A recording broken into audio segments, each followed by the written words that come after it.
Sayang naman tong Destiny's Promise. Saan mo ba kasi nakilala yung art connoisseur na yun? Ano, di ba nga nag-aral ako sa fashion school? Nakilala ko siya doon kasi mahilig siya sa art. Naisip ko din na marami siya connection sa museum. Kaya sinabi ko baka pwede kayong tulungan. Pwede niyang tulungan yung friend ko.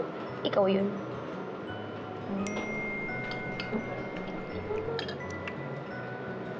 Bessie. Malilate lang daw siya ng konti. Pero mas maganda siguro, hintayin na natin siya. Tapos, punta tayo ng bookstore. Check natin yung libro mo. Okay? Hindi natin siya malilate lang. Konti lang daw. Bessie, ito oh. Oh, parang dito sa bookstore na to, last na to. Ibig sabihin, marami pa rin bumibili talaga.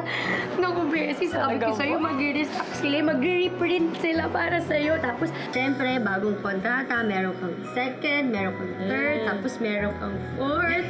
Basta dapat kasi marami ng Harry Potter yung libro mo, ha? Sabi na yun! Oo, di ba parang J.K. Rowling, tapos Sinag Obispo. Kanong level? Tingnan! Ito na lang talaga eh. Naku, alam mo, Bessie, sana nga ganun yung mangyari.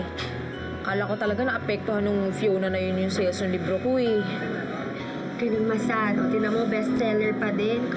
Sige.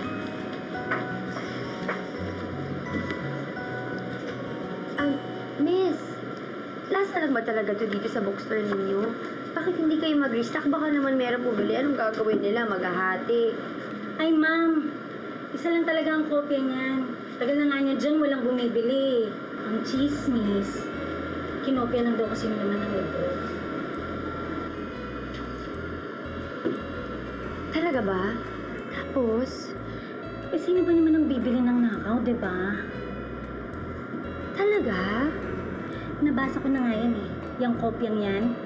Sinuli ko lang. Nakakatawa naman. Kaya lang, kawawa naman yung ninakawan, di ba? Di ba ako kumikita? Pwede ako naman? Chismosa ka talagang babae ka, ha? Nakita mo ba itong mukhang to? Eto siya, eto yung writer, oh. At saka hindi siya yung nagnakaw, siya yung ninakawan. Chismosa ka talaga? Bessie, yaman na, huwag mo na patulan yan. Ikaw, ha? Oo, Bessie. Check your sources before you spread the news. Yaman na, Bibili ko na to, akin na to. Sold out na. Ako na sinasabi dyan.